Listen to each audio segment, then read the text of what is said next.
in a small town down in Arkansas, where the river flows, there's a man with a passion that everybody knows.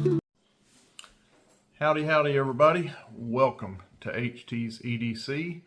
Coming at you indoors, back at the table this morning. As you can see outside, it is about 6:30 a.m. here. Good old stony time, and it is dark, it is gloomy, still wet, more rain coming, more of the same. My two options were the front porch again as we did yesterday, or come inside. And actually today's video is one that I really need some good lighting, and so I just decided to come on inside. We will be showing, you've seen the thumbnail, we will be showing, this will be the part 2 video for that new to me knife that came in yesterday.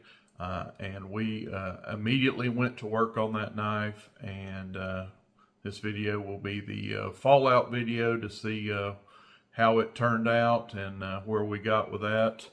But first of all, my co-host is ready to be seen on camera. Oh yeah, she is.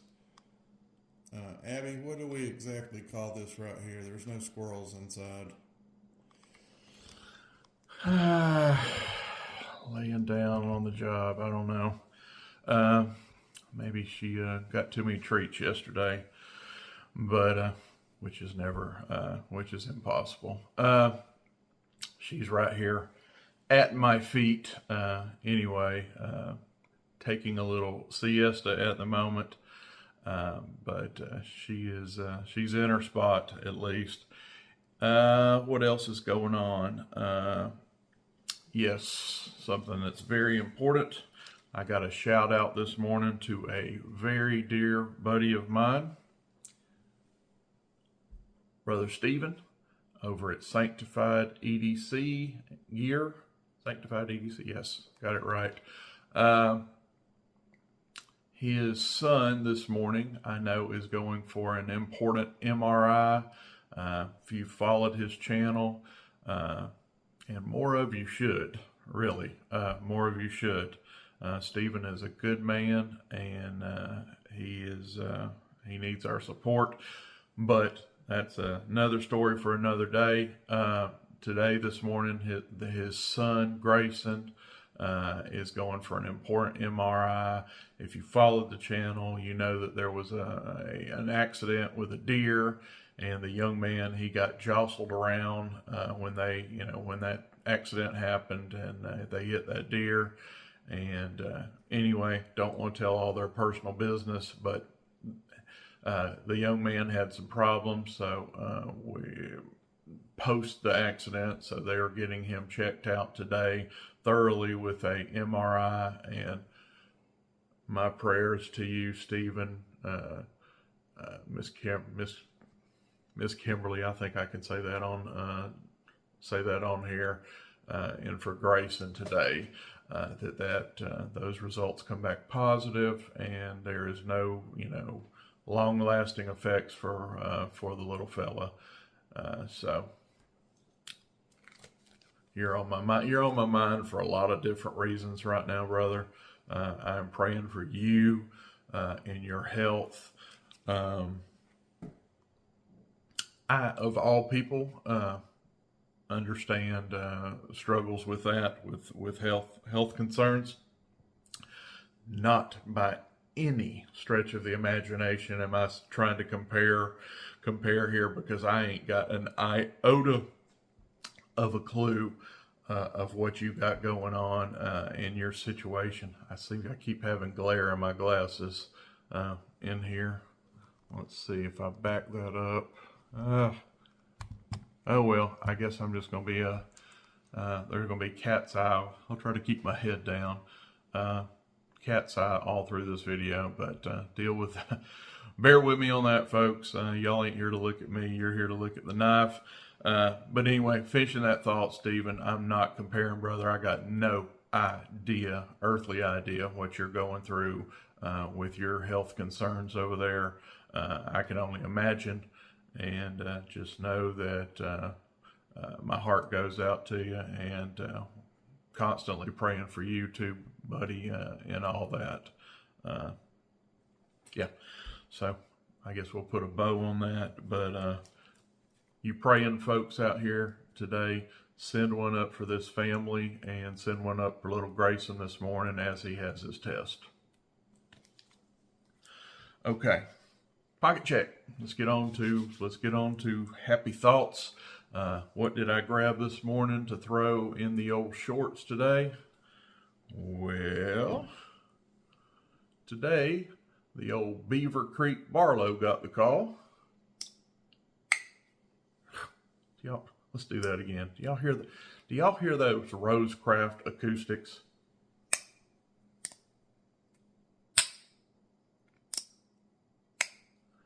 I could do that all day. That is just some next level acoustics. I don't know how they accomplish that, but goodness gracious, that sounds good. One of those, if you know, you know. You probably think I'm crazy right now if y'all don't know what I'm talking about, but man, that sounded good. Anyway, today, the old MKM, the Beaver Creek Barlow, gets the call. Okay, here we go. What you guys came to see. How did HT turn out on his latest venture? We'll give it a final wipe off here. I had it kind of had a good coat of oil on it throughout the night for these delrin handles, and let's see what we did here. Got a lanyard on here. We got some more stag. Just go ahead and show you that real quick before we get into the knife. We've done lanyarded out. This is a completed project now. Wipe these bolsters off. Fingerprints, because like I say, I got oil all over this. We can now tell today that this is an old timer. I think we're probably going to keep adding some oil to this delrin. It is soaking it up. It had been long dry, but I think we got some pretty good color coming back in there. And if you guys remember these back springs yesterday, they were especially up here toward this end, little bit right here toward the end that I did take the sandpaper, do some sanding on this one because there was some spots that needed it. There's man, maybe I did better than I thought. Maybe you can see that right here about where my finger was. I thought there was some that kind of didn't come off, but those look night and day better. We'll open the blades real quick, and we'll let you look at. Probably the worst part of this knife was these blade channels yesterday, and I'm sure my video did not really show how rough, and there was some rust and all down in these blade channels. But now if I could get light in there, there we go. I think we got 95% of that out. The brass here, these double brass liners, they are brass again. And let's take a look at how the blades turned out. We will kind of look at them one at a time.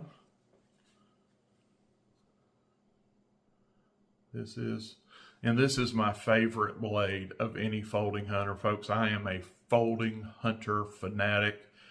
You guys already know a buck 110 folding hunter. That is also a folding hunter. That is probably the folding hunter, the quintessential folding hunter, the buck 112. Those are my favorites, bar none. Tip of the iceberg. But I'm going to tell you the case, the old timer, the folding hunters that those brands have, they are like, well, it wouldn't be 1B, 1C, 1D. This is my sweet spot, folks. These folding hunters. And this blade right here in particular on the 25 OT, this is an Old Timer 25 OT. It'll be, I know it's in my thumbnail, but we'll go ahead and state it. That's the model here. This blade shape that they have on their Skinner blade on this is just next level. Is that not how it swoops down and has a slight gradual comeback, swoop back up toward the top?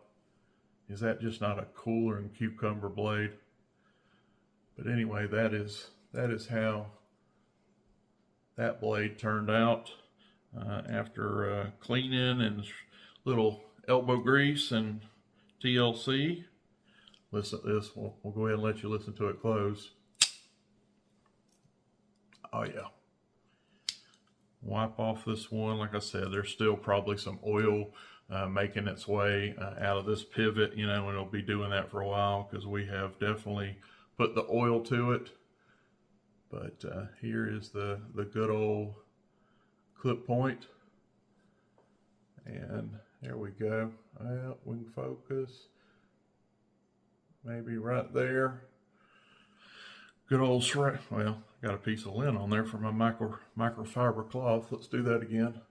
Schrade USA 25 OT. And this side of the blade. Pretty, well, you can almost see, if you can see me turning that. I don't have a mirror, a mirror polish, but there you can see the lights up there. Mirror enough for me all day long from where these blades were. Yeah. What do you guys think? My buddy Dwayne, we talk about all the time. I ain't gonna say my buddy Dwayne. Dwayne, if you watch this channel, you know Dwayne. Dwayne told me when I got in, this is my second 25 OT. I was blessed and I found a new old stock one, 25 OT a couple 3 weeks back. And I mean, it's pristine. It's mirror polished. It's pristine. It's new old stock. It needed, just wiped off with some oil. Put a little oil, it had been setting up a while. I had to oil the delrin a little bit, but no peppering, no patina, new. And he's like, man, you need to get another one. You need to, keep your eyes peeled and find, not necessarily a project knife, and this had really good bones. I am not the knife doctor. I'm not the knife apprentice. I'm not the knife medical assistant. I'm HT and I have fun, doing my thing to these knives. And this had good bones. You could see yesterday, what you see, I did all by hand. I still, for whatever reason, I have not went and replaced I didn't have a Dremel to start with. I had a Walmart Hyper Tough rotary tool. Probably need to invest. When I do invest, stop buying knives, go get a Dremel. But everything you see here and you've seen here recently was just elbow grease, and there was no mechanical means to any of this cleanup. So if you think this is halfway decent, folks, you don't have to have a lot of fancy equipment to clean up a knife. But what I'm saying is, this had good bones yesterday. This wasn't like this was the toughest cleanup in the world. It is not. I am no professional. I promise you guys already know. But see how I get off topic. Dwayne's like, man, you need to put up that new one and, put it in a case, in there in your room. I've got some cases on the wall. I'm not contradicting myself. I'm not a safe queen. I don't own a safe. I do have some knives on the wall that I show in some cases. I carry those. I do. There's nothing up there in that case that I won't pull down on occasion and carry. But he says, this needs to be one you pull down on occasion and carry. Get you another one that you can beat the snot out of and, not feel any kind of guilty about. found this guy. You guys saw it yesterday. It needed, I got it at a good price because it needed a lot of TLC, which we gave it yesterday, and pocket time this thing is going to get. Oh my gosh, these things are amazing. This is my favorite old timer. This is by far my favorite old timer non-locking knife. I can say that with confidence. I love me a 6OT. That is also the one that has, it's a bare head. You guys know the old timer 6OT. It is a bare head locking knife. Has the lanyard tube, and it locks. I really love me a 6OT, so I'll temper that. I'm not sure. I may love it.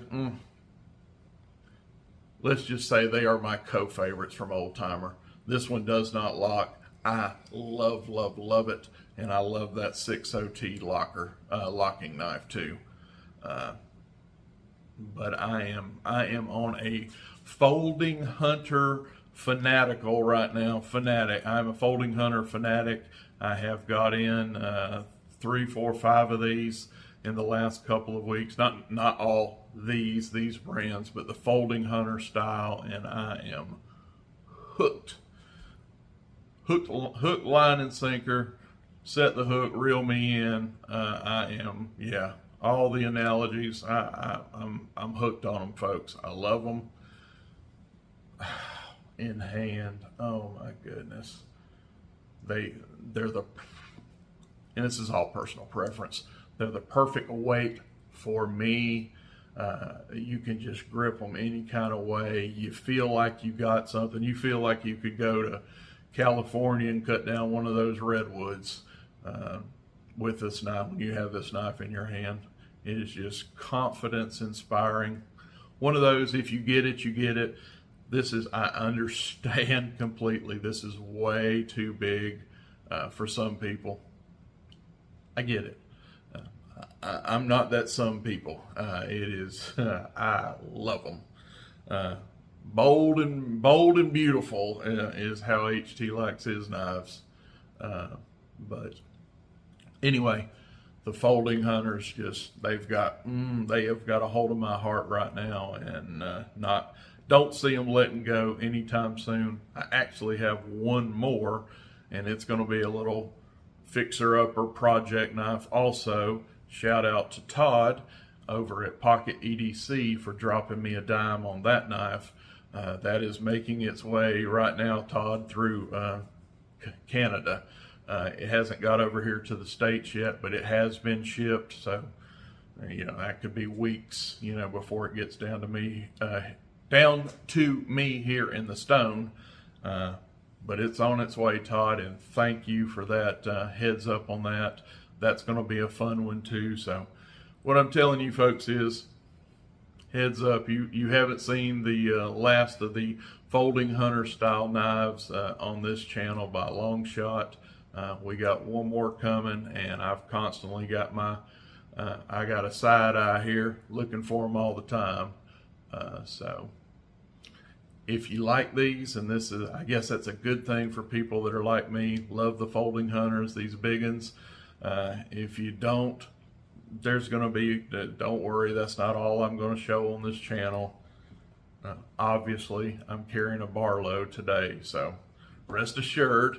But these are my heart. These are home, and these will always periodically be shown on this channel.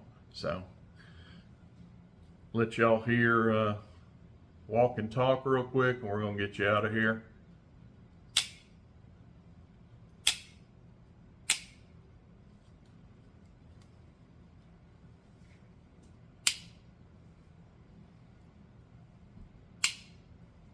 So good.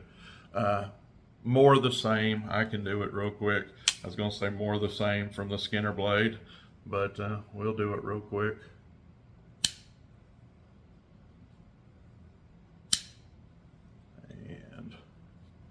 no half stops, but very, very good and springy.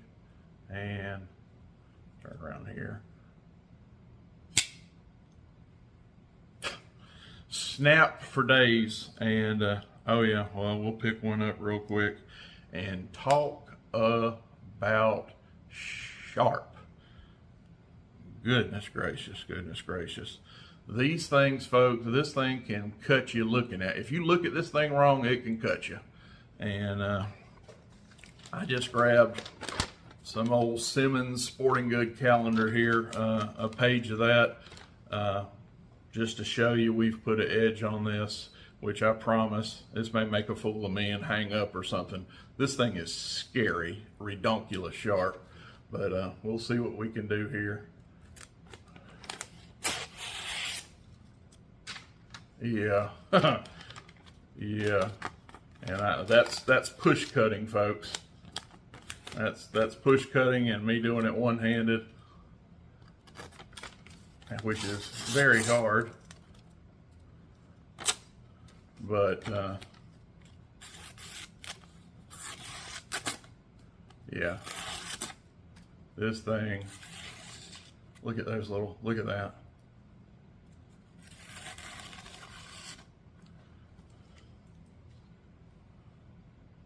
Look at those little curly cues, this thing.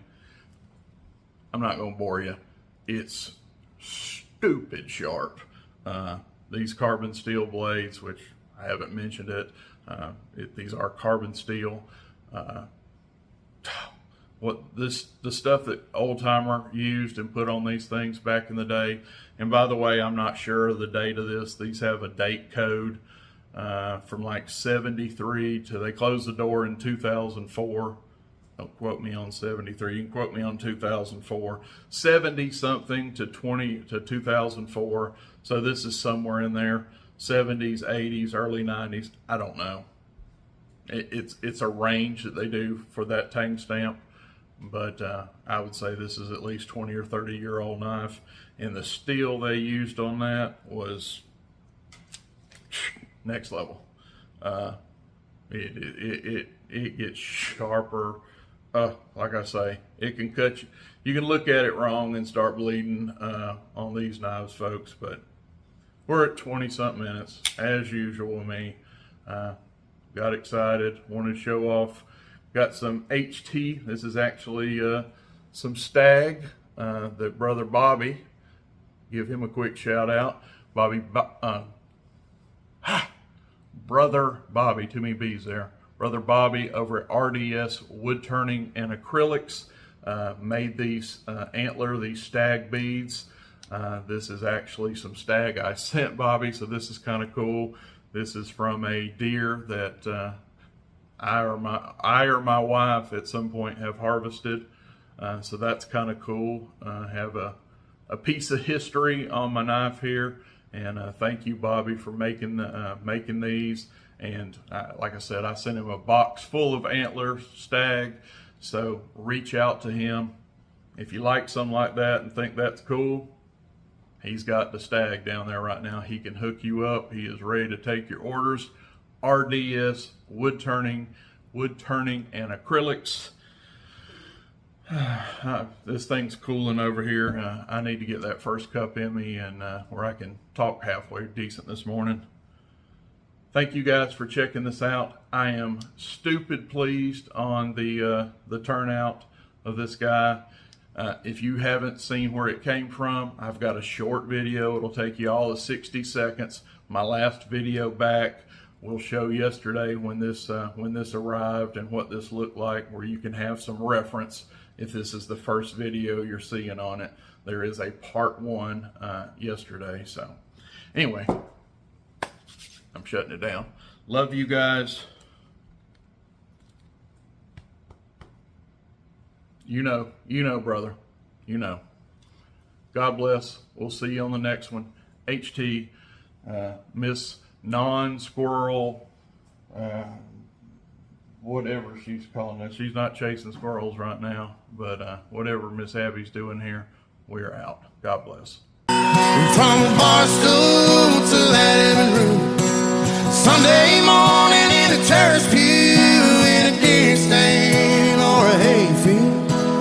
Interstate back to Nashville. Chevrolet